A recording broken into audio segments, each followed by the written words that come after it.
all the sciences of creation, we have the power of God. And well, that's just not, you can't be as strong as a creator, right? So that makes sense, you spread everybody out so that way the mistake from the pre-flood days doesn't happen again. Because I believe that before the flood, everybody was one language, as it said they were.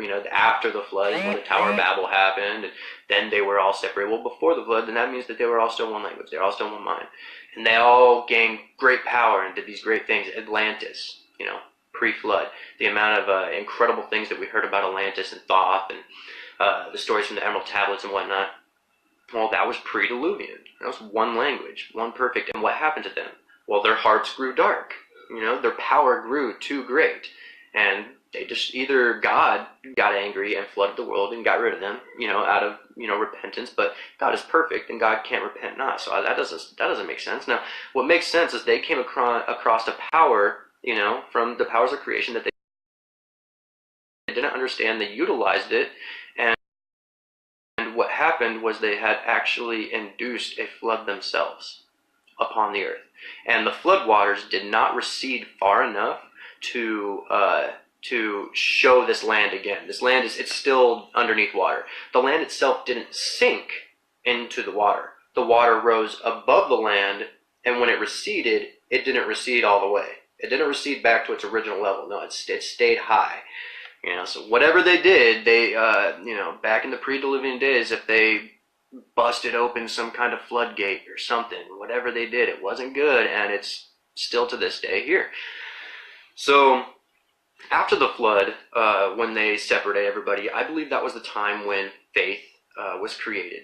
I believe that was the time when people took upon their personal perception, because now everybody has their own language. Everybody's confused. They don't have the memory of each other anymore. Everybody became confused as to who was who, and they all left with those with their same language, and they all went their own directions. Biblically speaking, it doesn't give a whole lot of detail about it. But from that point, I believe that each individual nation, each language that got separated, created a nation out of themselves, and each nation had their wise men or priests. And these wise men and priests were granted a singular knowledge out of this wisdom, out of this creational science, a single knowledge that their entire faith system is based off of. So if you look at the Egyptians, they had electromagnetism, like down to a T. They had it to a T, period. India, you look at the Hindu, they had vibration down to a T. Like, the hums, the music, the vibration, everything, they've got it down. You look at Asian culture, they've got energy down to a T. They've got full energy, full control, chi, all of that to a T. You look at the Celtics, they've got force down to a T. You can see it within the knots. The knots show the force of energy, how energy moves are in those Celtic knots. They move just like that. Each one of these religions, faith-based systems, have a knowledge of sacred, ancient, creational science. And the way that they were able to save that knowledge, so that way it lasted and existed throughout all time, and no wars could destroy the knowledge cannot be lost because it cannot be actually destroyed, was by creating a faith system based on that knowledge. And their faith system, and I'm not just saying that every single faith system is just a lie and it's just based off the knowledge, because everybody, once again, derived from one solitary place. Correct? Yeah, correct. Okay, cool. Now that we all agree, that's great. So I'm not going to sit here and try to split hairs as to, who's right and who's wrong. If everybody stopped putting a name and a face to God, we would all agree on faith. Period. Don't put a name and face to God anymore, and we'll all agree on faith. Why? Because when you're past that point, my God's greater, my God's better, this God, that God, this God. Well, there is no that God, this God, that God, this God, because God doesn't have a name or a face, and everybody recognizes that.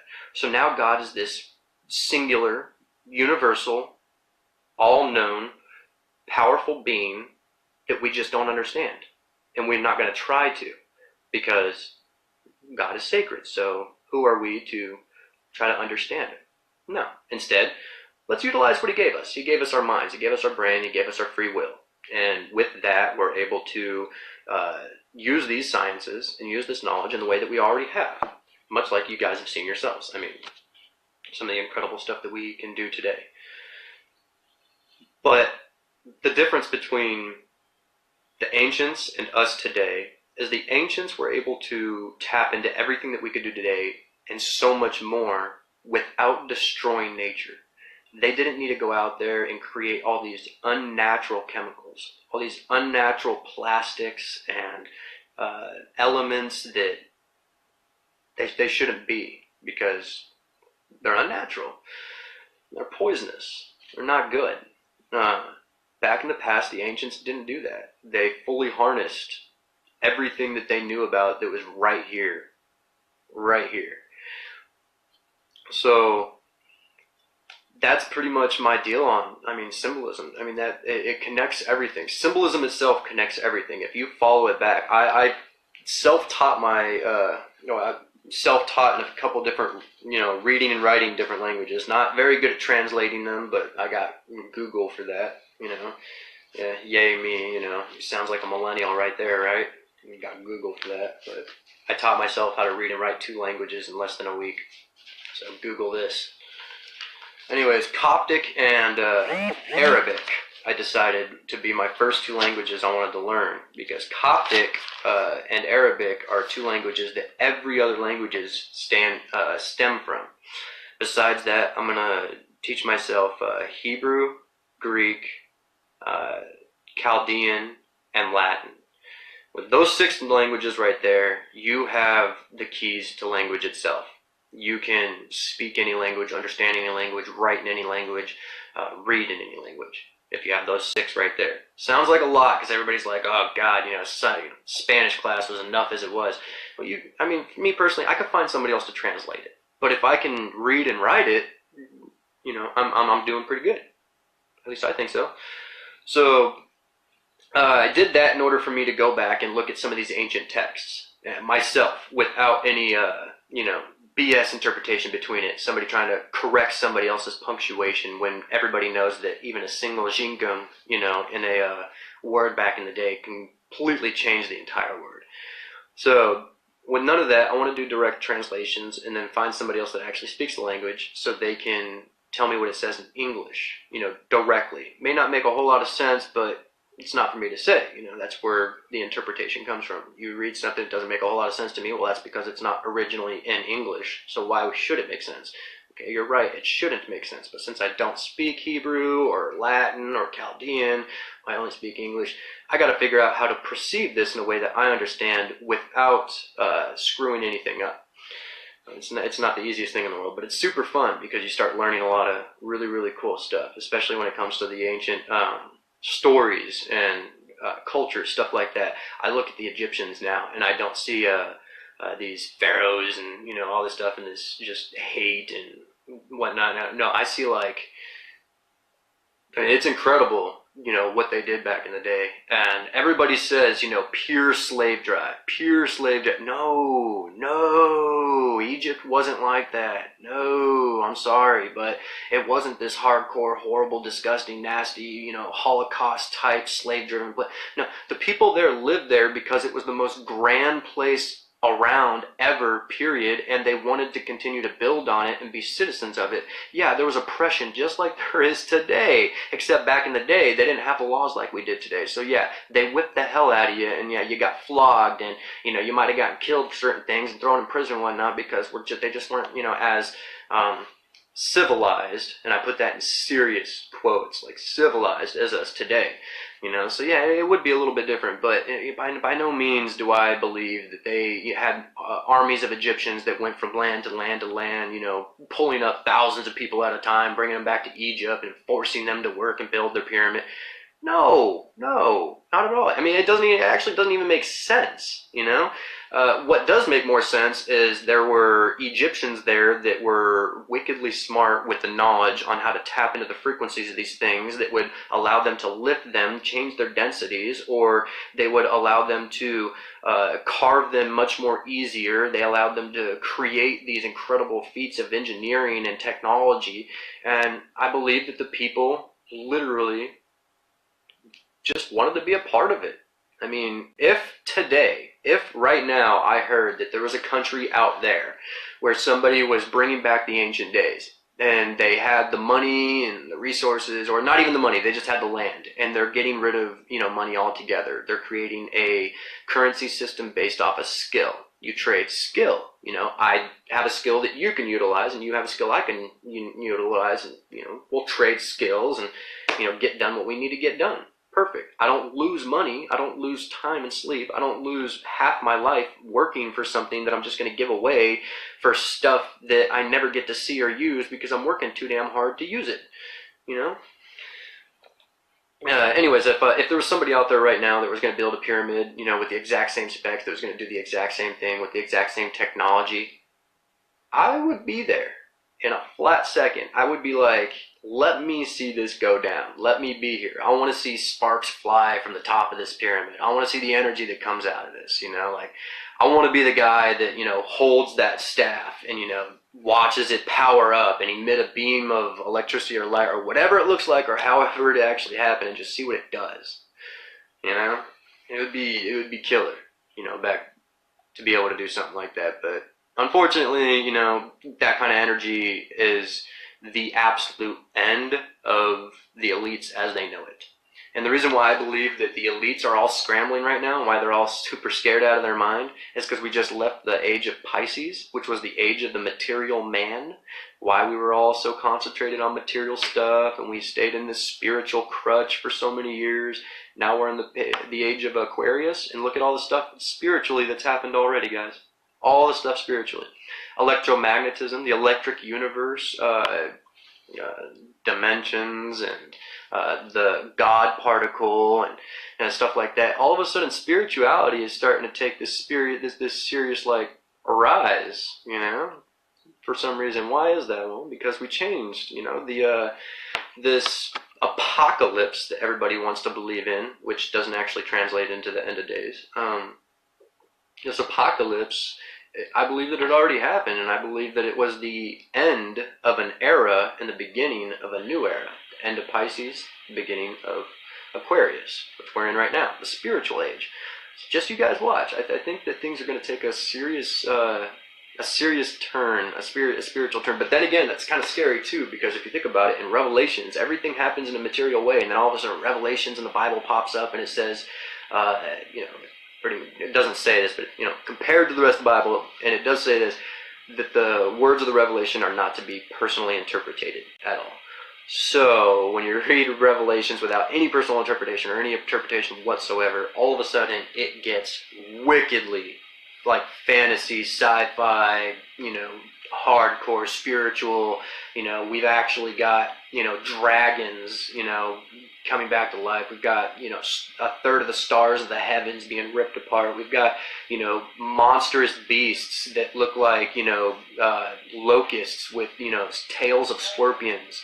It says there's no personal interpretation, and I totally get it. I totally get some people are going to say there's helicopters and that are, and then there's the Stinger missiles and stuff like that. But I'm like, well, that sounds a whole lot like personal interpretation to me, So when you don't personally interpret it and you actually read it as is, it sounds a lot more spiritual. And now that we're no longer in the material age and we're now in the age of Aquarius, aka the spiritual age, sounds like that kind of stuff, is going to start becoming more of a everyday thing, more of a normal thing, It's not going to be something that's questioned so much. It's just going to, of course, not right off the bat, not right now. I'm thinking more towards, the future. And I'm going to have a few lovely people that are going to message me later, the future doesn't exist and whatnot. And I could say, sure, that's absolutely true, but then again, I think it's BS because plenty of people have predicted the future, seen the future, and I believe that everybody has a small bit of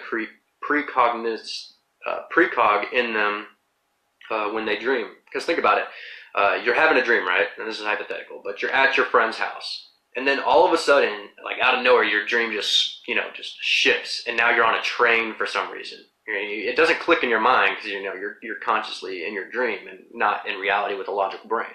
So you're at your friend's house and all of a sudden you're on a train And it doesn't make any sense, but all of a sudden you wake up because in your dream you start hearing the train horn,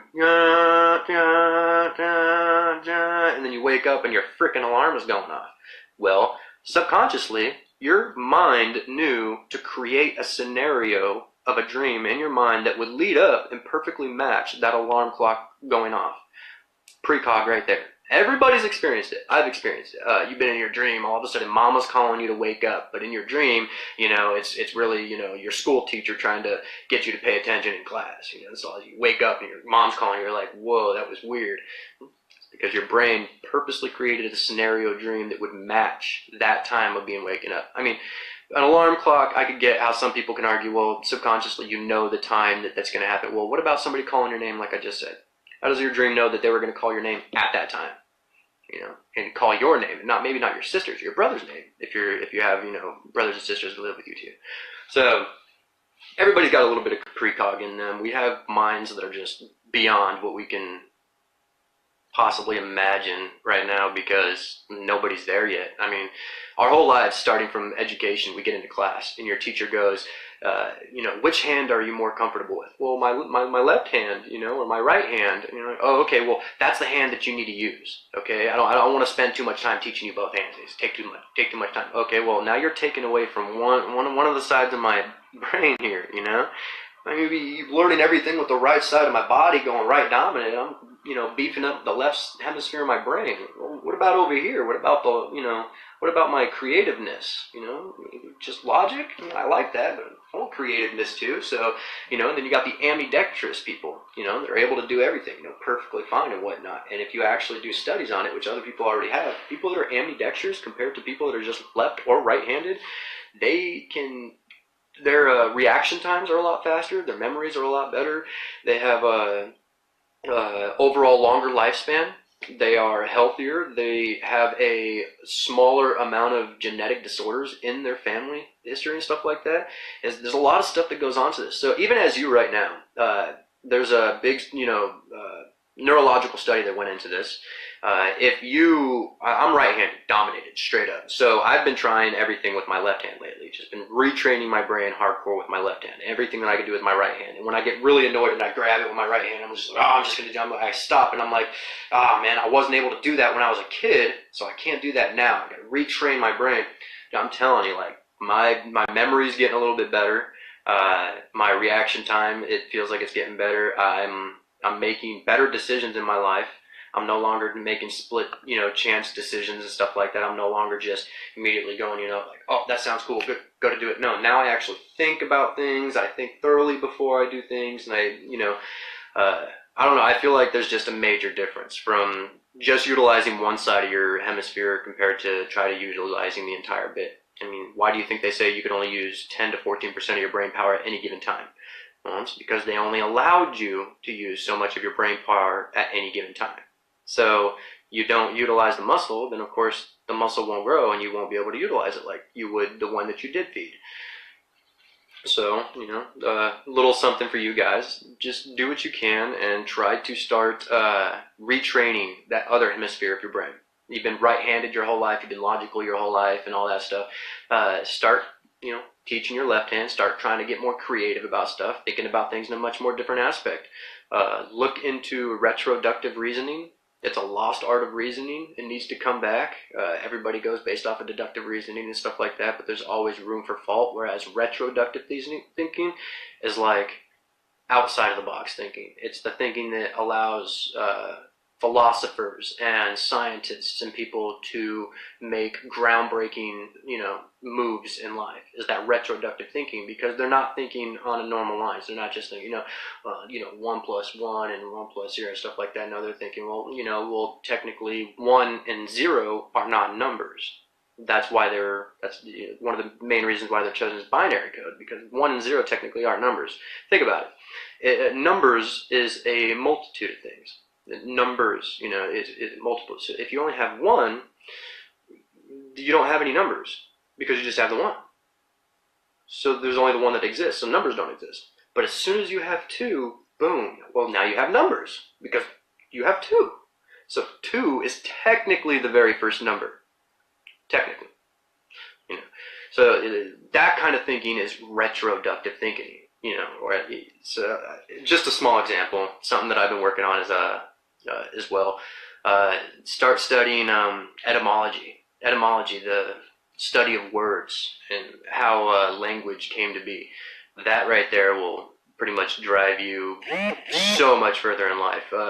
Good buddy of mine, Jay, from the Sun and Moon Group, and Santos Bonacci, both of them, etymology, on point. Like, on point.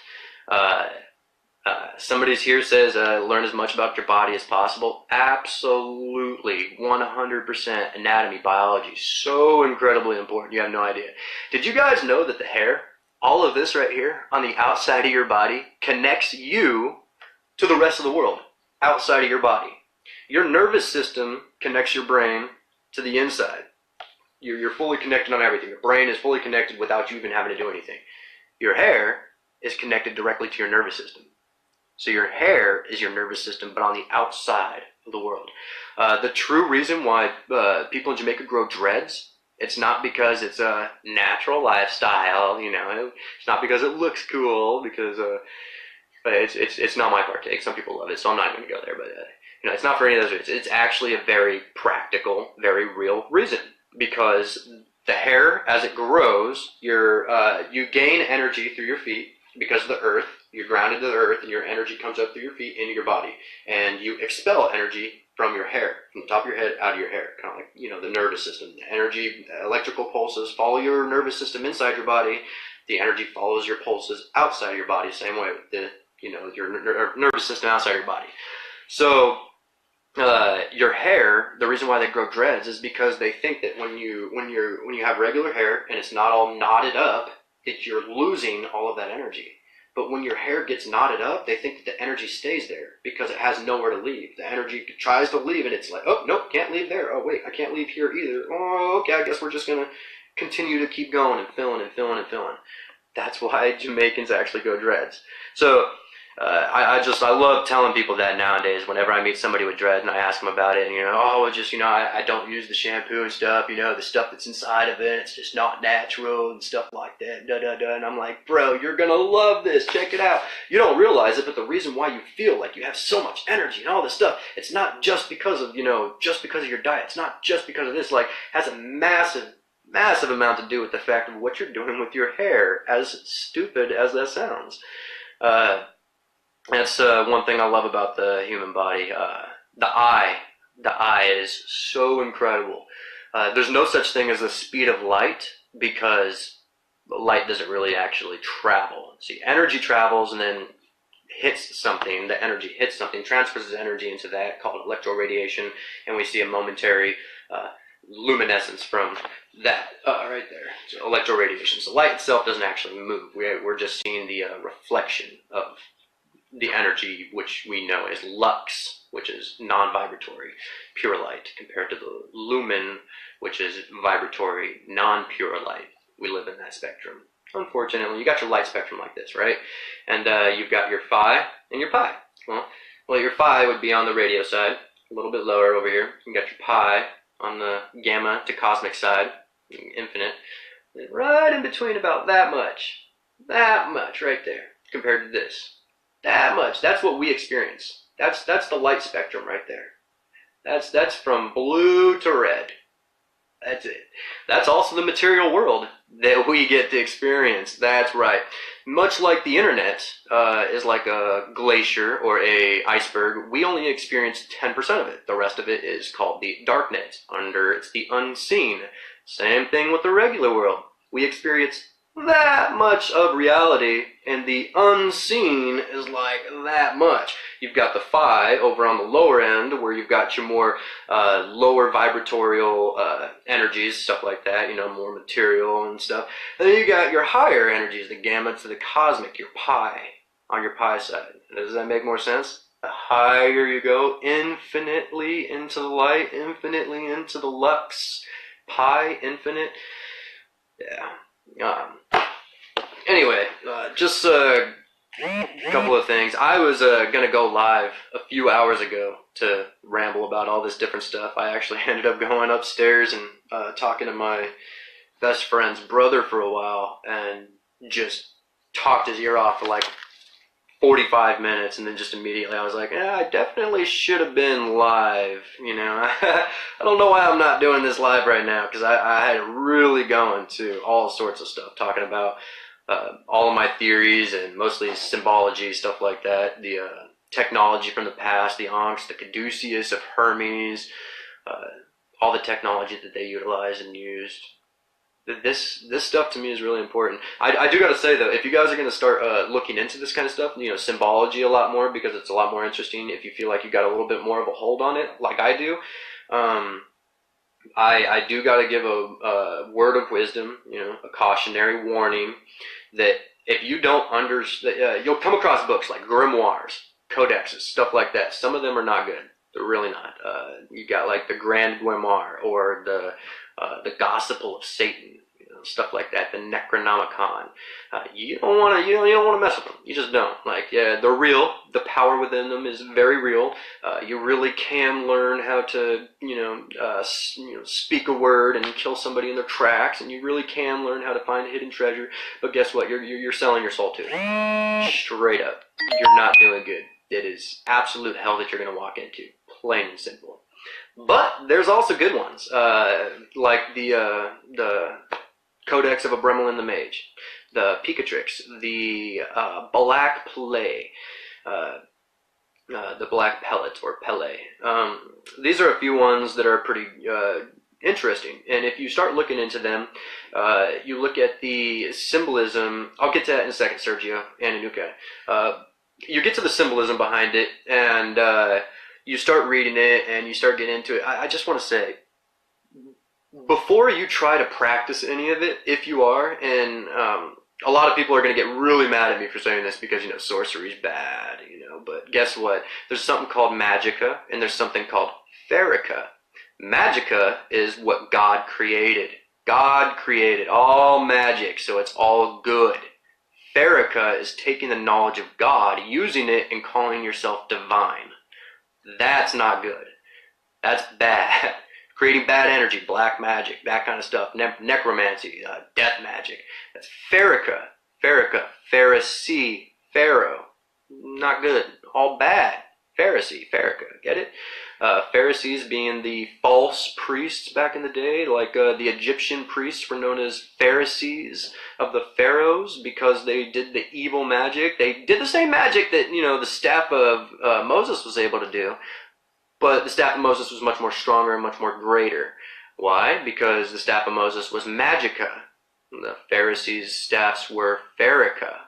Big difference. So before everybody gets mad at me for saying, hey, if you want to practice, do some research or listen to me, because I actually know a little bit about what I'm talking to do, especially when it comes to a lot of the people. And, call me ignorant, whatever you want, feel free to, but I actually do have an understanding about this because I'm not practicing any of it, because I realize that I don't know the time of day. I don't know the astronomical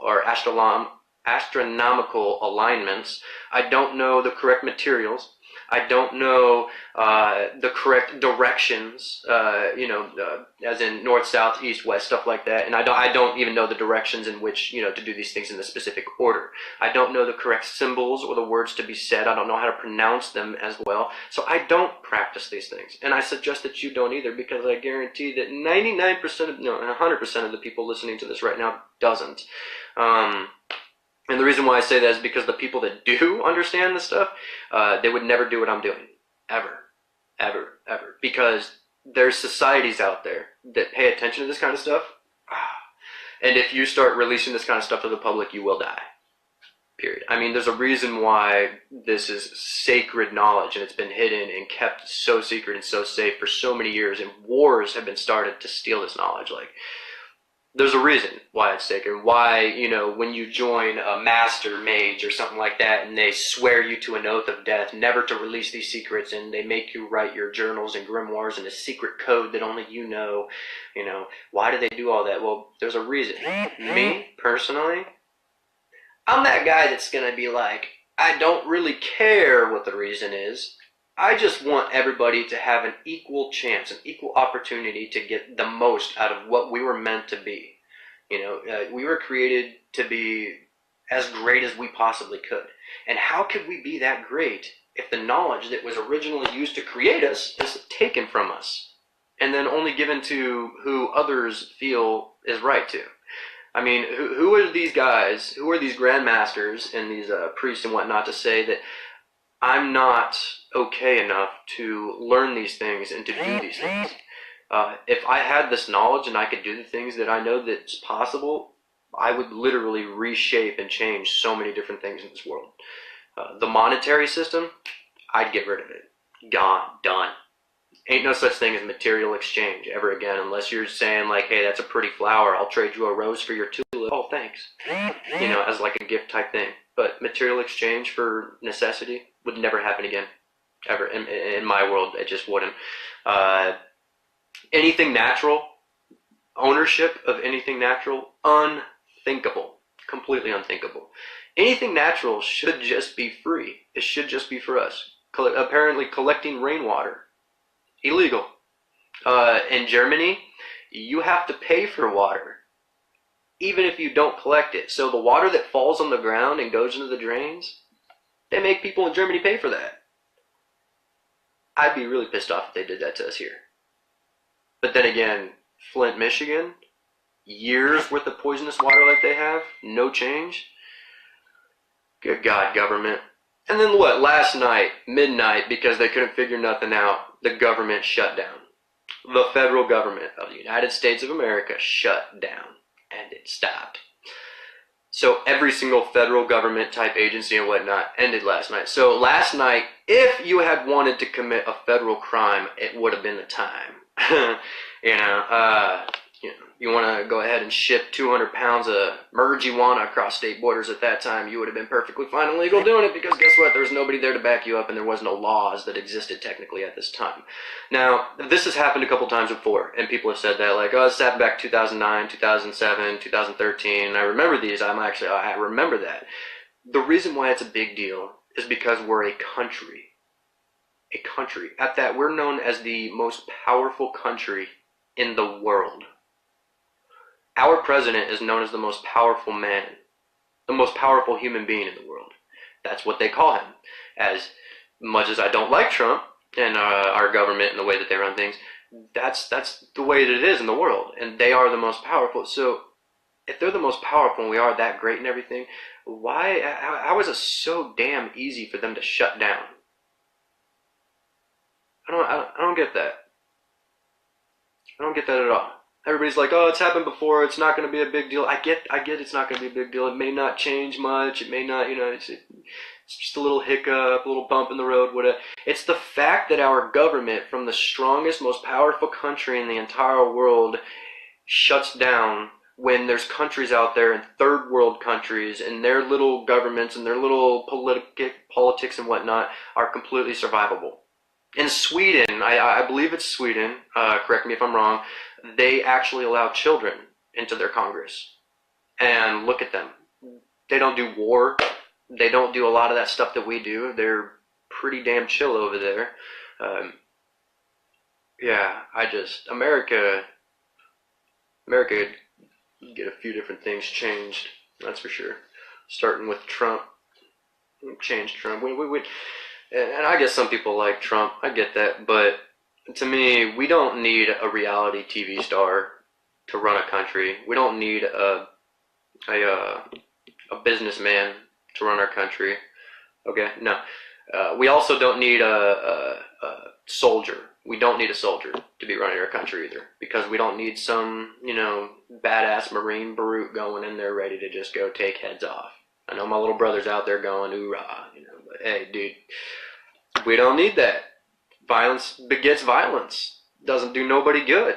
Plain and simple, What we do need, I would say, is a collection of people, To put any kind of amount of power on any single solitary individual is an automatic failure when it comes to the founding fathers of this country. When they decided to give power to a single man and call him president and let that person rule as a single entity throughout the country, they messed up. They failed us.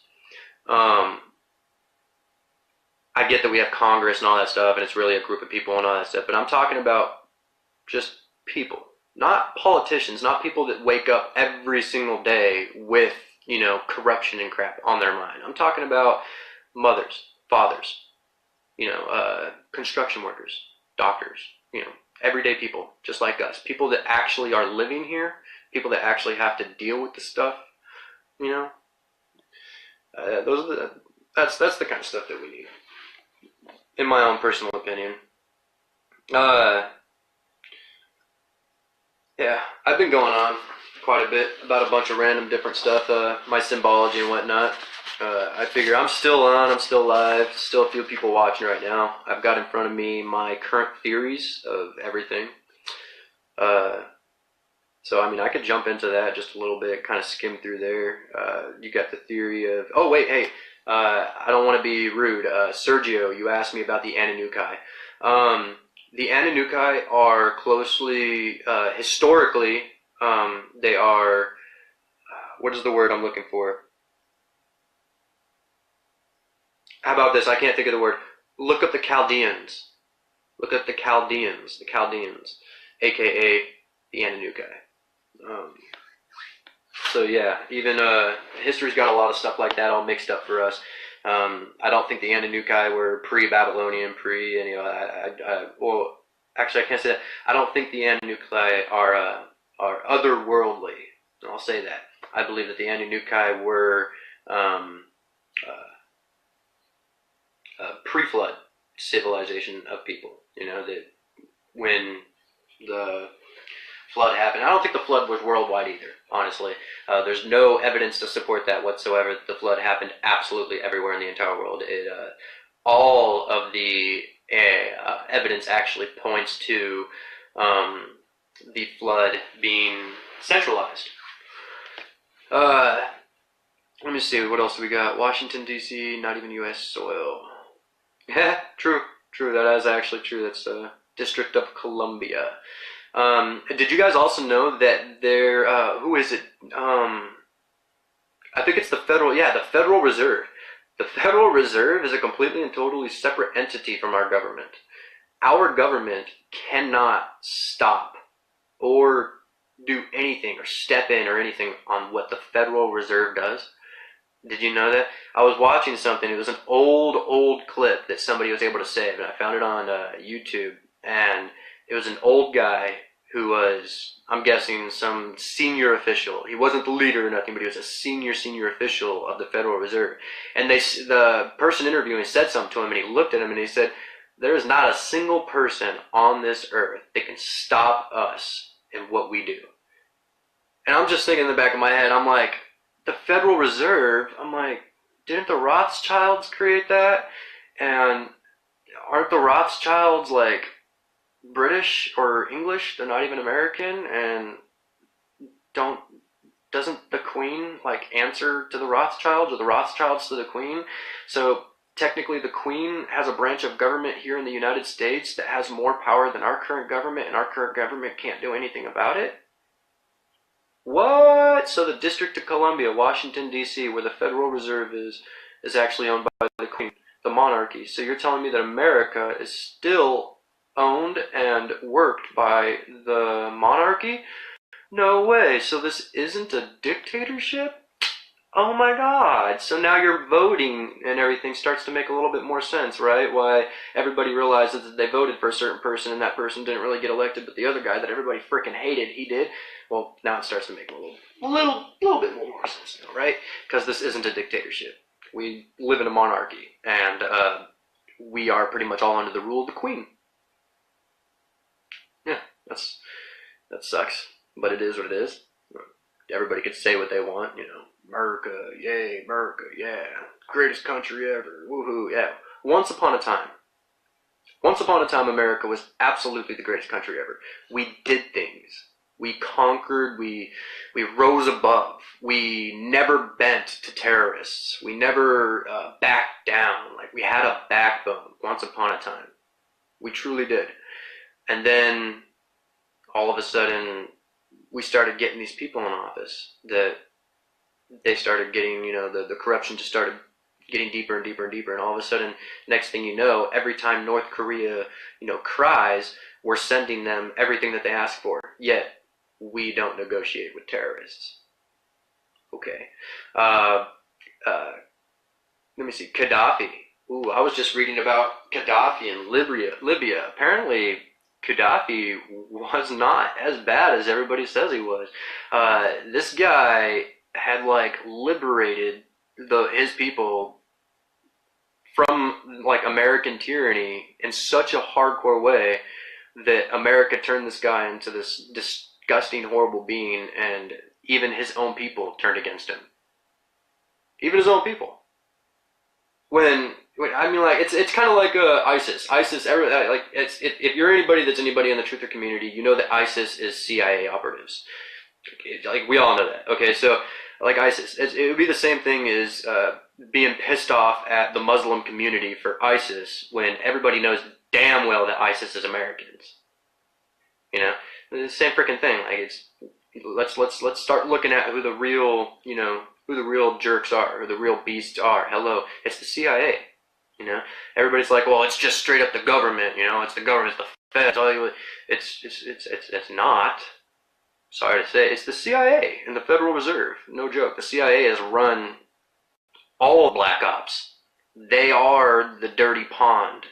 They've been outed several different times, for crying out loud. I mean, it's American regular knowledge. You could look it up if you want right now. It was the CIA that got the entire cocaine thing started in the United States in order to get untraceable money to fund a terrorist organization in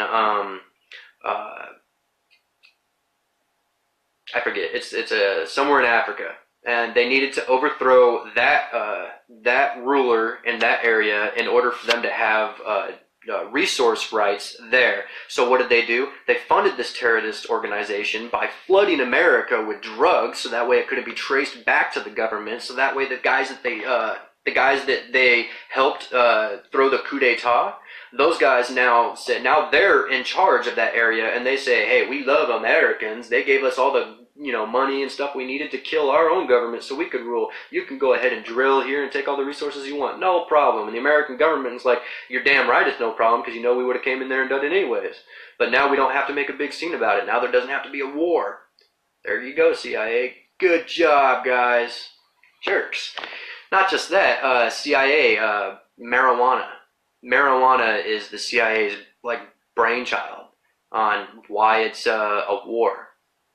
Marijuana before the CIA was a given ingredient in damn near all medication for pain. Damn near all medication for pain. There was cannabis indica, and all of a sudden the government stepped in and they were like, well, it's not cannabis indica anymore. We need to make it sound more sinister. Well, it's just going to be called marijuana. It makes it sound a little more minister. And this is for your etymology guys. If you guys know etymology, you go ahead and step in on that one, because I know I've heard it before. But marijuana, you break that down pretty good, and it's not bueno. It's negative. So yeah, marijuana. That's another brainchild. Methamphetamines created by the German government to create super soldiers. Americans got their hands on it. CIA saw another good way to make some good Black Ops money. Yeah, man, it's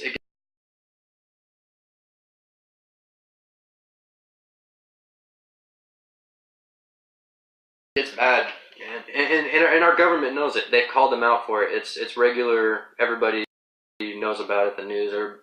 It's normal. And then at that, our own president, the guy that runs the country, once again, the singular man with all the power, the most powerful man in the world, he straight calls the CNN and all these news channels fake news. But they're still around. The companies haven't been disbanded. The CEOs and all the people that run the show, they haven't been arrested for propaganda and misinformation to the most epic possible level imaginable, by creating hate and fear and terror. I mean, that's terrorist. Isn't that domestic terrorism?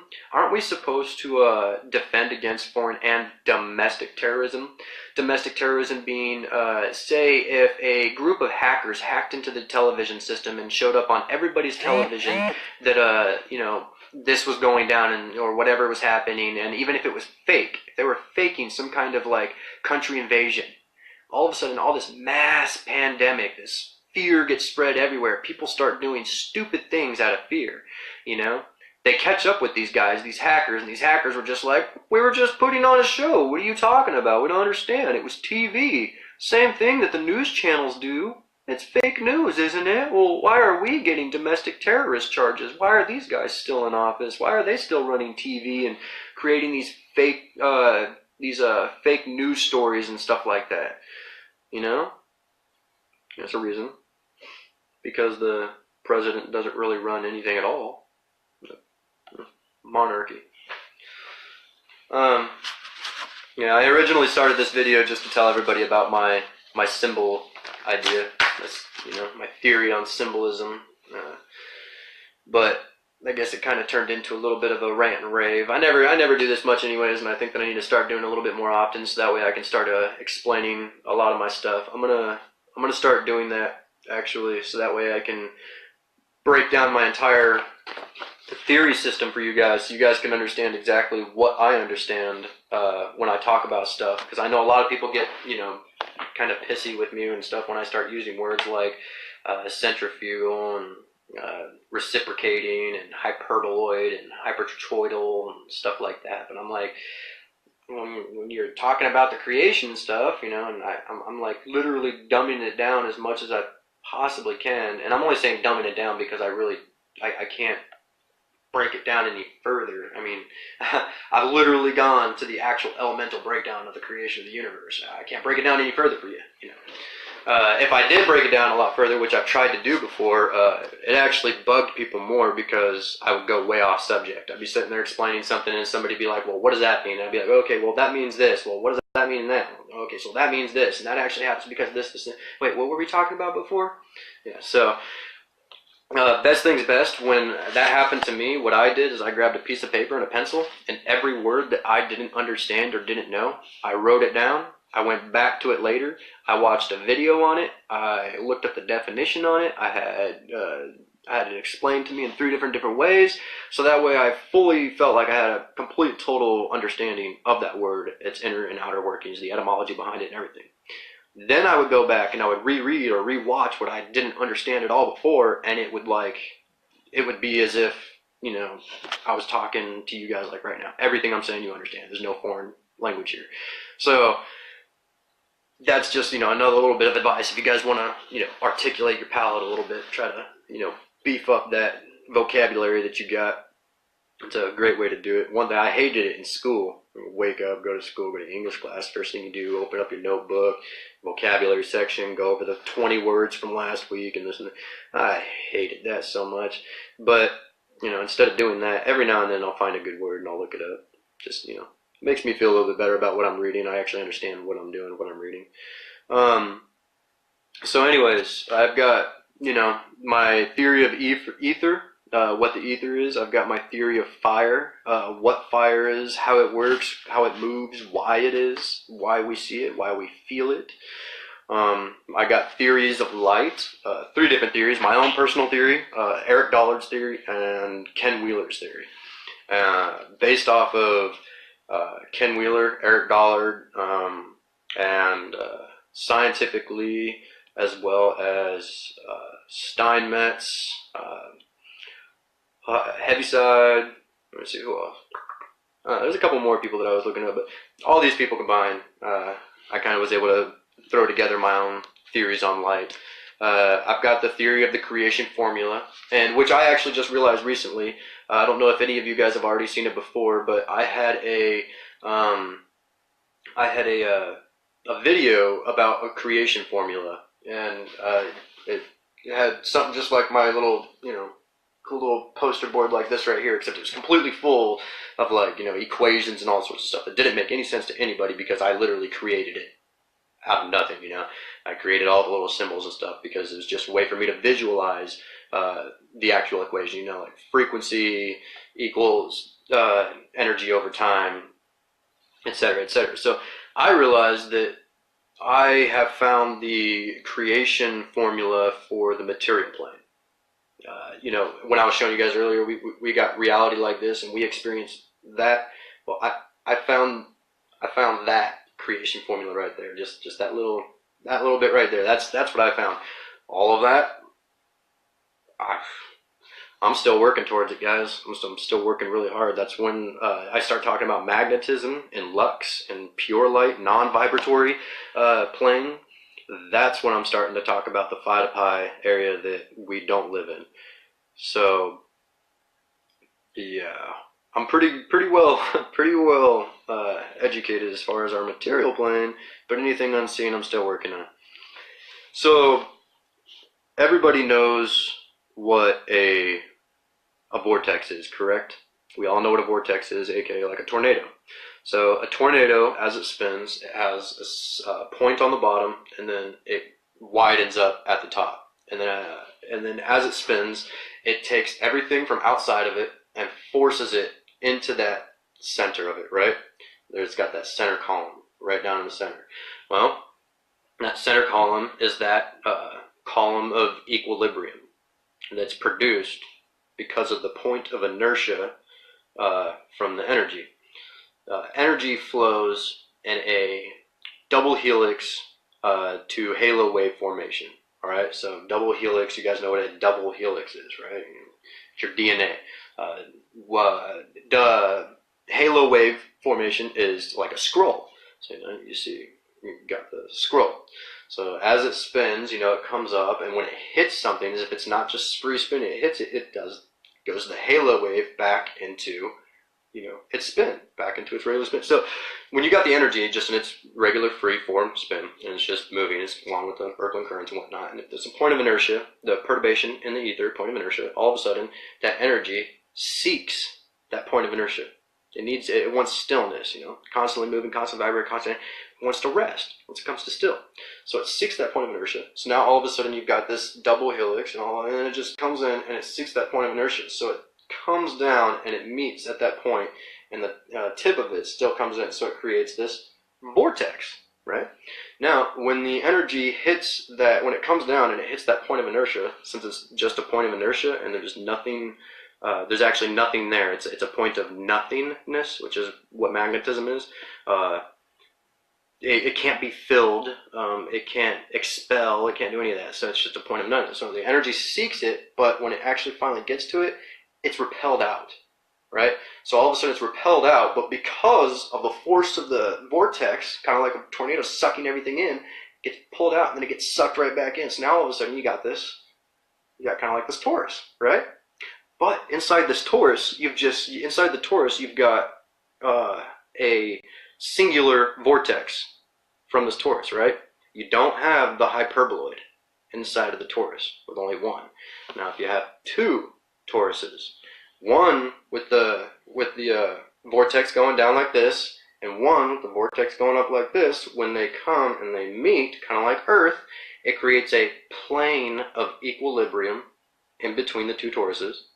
And the 2 points, the 2 vortices that connect, creates a hyperboloid, or what you guys see right there. What does that look like? The infinity symbol? Yeah, it's got the hyperboloid right there in the middle. The infinity symbol, why is it the infinity symbol? Why does that make sense? Well, because it's an infinite cycle, unending, perpetual motion, right? But in between these 2 points, you've got a plane of equilibrium. Think about, let me see. I don't really have anything. So you've got one torus right here, the other torus right here. And when they meet, just like that, in between you've got a plane of equilibrium, right? So that plane, constant energy bombarding it, being hit, and then it just, gets denser. Next thing you know, you've got what I like to call elemental material. I don't really use the words particles or molecules, or at least I try not to. Because it's more deceiving than it is truthful. I call it elemental material because at the basis of everything, if you had a good enough microscope, everything is vibrating energy. Everything. You take the most solid thing you could possibly find. And at its most basis, when you get down in there, it's vibrating energy. So technically, all matter is energy. It's elemental material. So it creates a plane of elemental material. Now, as above, so below, right? Well, now that's going to make a little bit more sense because you've got your energy from above and your energy from below. So in the middle, naturally, you would get like this this kind of structure that would look like a mountain right in the middle, because that's where the energy, the equilibrium, the column of equilibrium, stillness, energy could build up right there without getting shot out all over the place. It actually come to rest, dense up. So now you got these columns. Guess what's in the middle of what we call flat Earth? Mount Meru. Big, huge mountain. How did that happen? Well, now it makes more sense, right? You got the two toroidal field, or the two toruses, they meet in the middle. You got the hyperboloid in the center with the column of equilibrium in the center, so allowing everything to settle, and you're creating the plane right here around it. But in the middle, in the center column, in the center of the vortexes, you start building up this mountain. You got the Mount Meru right there. Your magnetic north too, your magnetic center. Why? Because the point of inertia, it's in the center. It's right there. That's why when people say there's a North Pole, South Pole, well, why is it that the further you get from the North Pole and closer you get to the South Pole, why does the compass not all of a sudden switch direction? We're halfway through, because technically the other pole from the South Pole should become the stronger pole, right? So now the North Pole wouldn't work out very much. But that doesn't happen. No, see, the further away you get from the North Pole, no matter what, your compass is always going to point north. Why is that? Because there's a single point of inertia. That point of inertia is dead center north. North is center. Mount Meru, that plane. So, yeah, I mean, that's flat Earth for me. That's my explanation of flat Earth. I don't go based off of a lot of what other people say. So, yeah. The firmament, you guys may like this one, my firmament definition. If you've never heard of electrolysis is a science where you induce electricity into water, kind of like what I was telling you guys earlier about the wand and the magician and whatnot. You induce electricity into water between two plates, and the electricity bounces from one plate to the other, and the water in between is getting ripped apart by the electrical current. So, the elemental materials get separated from oxygen to hydrogen, and you're able to utilize the hydrogen if you want to, build a generator for like your car, or a heater in your house, or propane system, something like that. You totally can, by the way. You run any kind of gas-made system on hydrogen. It's stronger and cleaner. It's dangerous because, of course, it's gas. So anybody that says, oh, well, it's more dangerous of a gas, all gas is dangerous. It's all combustible. It'll all kill you. Okay, just don't be stupid around it. Just like you're not stupid around propane, don't be stupid around hydrogen. You'll be just fine. The only difference is that you're not destroying the land and creating some false, unnatural chemical that's, powering all your stuff, that's letting off all this nasty soot and pollution and whatnot. Instead, you're using water that's actually breaking down into hydrogen and oxygen, which it does naturally in the world anyways, that's actually helping to clean and filtrate your world. So this fuel system was like the opposite of pollution, and it's natural. Yet for some reason, it's been hidden from everybody. There's a guy back in the day, he created an HHO generator powerful enough to power your vehicle, and it would take 1 gallon of water to get you about 200 miles. This generator that he created was so incredible because it was the size of a spark plug. As a matter of fact, it replaced one of your spark plugs. You took one spark plug out, replaced it with this generator, and hooked the other bit up to your air intake, and that's it. That's all you did, literally. And your car ran off of water. Ridiculous. And then I personally thought of another idea through my super condensation works that I've been dealing with. While you're driving, there could be special slots built into the car with copper tubing that is packed with glass. That'll allow the air to get collected in there, super condensate, turn into water, and then that water could be dripped into a reservoir for your HHO generator to, gas up your car. So effectively, as you drive, you're refueling your car. So you never really have to stop driving. You never really have to stop refueling. The only thing you really have to worry about is oil, because when you're working with mechanical stuff, oil, plain and simple, just wears down after a while, you know? With that idea, I mean, you can literally have airplanes, boats, any vehicle imaginable where they can run day and night nonstop and never have to stop. So you could fly nonstop for the rest of your life. You can take a tiny little skipper boat and go across the entire ocean without worrying about fuel. I wouldn't do it. I have a serious fear of the ocean, but it would be cool.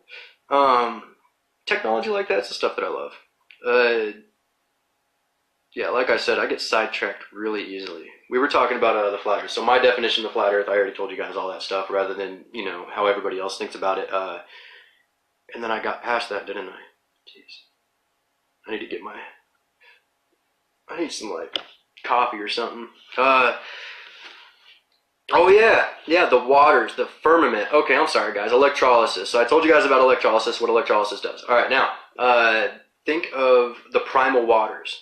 The waters all around us. Now think of the father, the primal mother, prima materia, primal material, aka the female, the primal female, and then the primal male, the primal father, the primal source energy, inseminated the mom, or the female. Now, when you do that, think about energy, aka electricity, going into the water. Now, all of a sudden, it'll create this bubble inside of the water of oxygen and hydrogen, right? Now, hydrogen's more buoyant than oxygen, so it would naturally go to the outside. So it would create a sort of cocoon around the oxygen that would stay central within the center of it.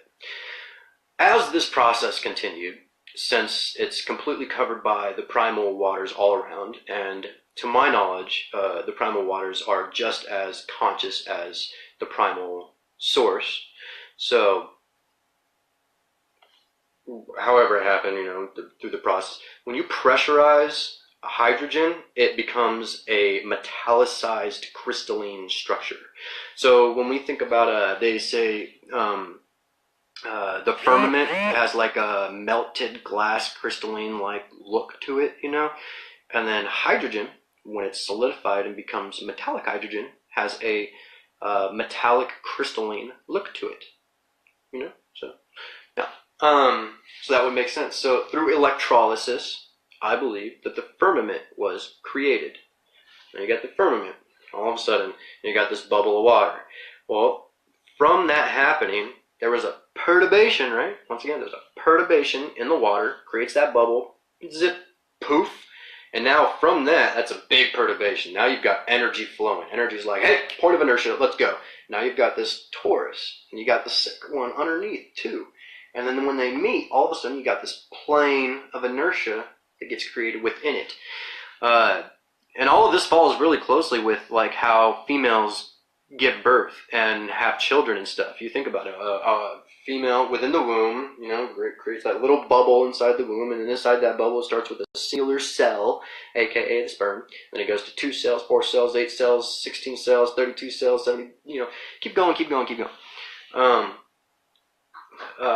So you got all these cells. Well, it eventually grows and turns into one solitary being, a single solitary conscious being, right?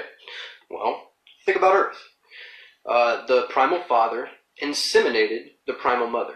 The energy inseminated the water, the primal material. And then out of that came that bubble, just like inside of a female. Inside of that bubble, just like the solitary cell that, you know, started everything off, you have the solitary human, the first man that was created. And then from that man, the rib was taken, so kind of like a cell divides itself into from that man, there was a rib taken, and another person, another cell was created. And then all of a sudden, those 2 cells, from each other, they created more cells, more people, and now more people and more people. So if you think about it, our little Earth right here, in the grand scheme of the primal mother and father, every single human being in the entire Earth and everything held within is literally the birth child of creation. all of us combined, as one single solitary consciousness growing and working to become one. That's what we're like. That's what I see everything is. Like, that grand question, like, why do we all exist? Why are we all here? Well, let me tell you something here. You've got the mother and the father, and when two people love each other in a cosmic scale, you get a planet. Yeah, I don't mean to make that sound so childish like that, but just trying to have some fun. I don't know if that makes any sense to you guys. Awesome. If not, awesome. It makes sense to me. It's how I'm able to literally get everything. Research sonoluminescence, sound becoming light and water. Yes, sonoluminescence. That's what I'm talking about, Ryan. Sonoluminescence, well, that's just sound becoming light and water. But Ryan, if you actually look it up, there's many, many kinds of luminescence. You've got sonoluminescence, chemiluminescence, electrochemiluminescence, electroluminescence. You've got bioluminescence, fluoroluminescence. So many different kinds. So, with me, I was thinking the same thing. I said,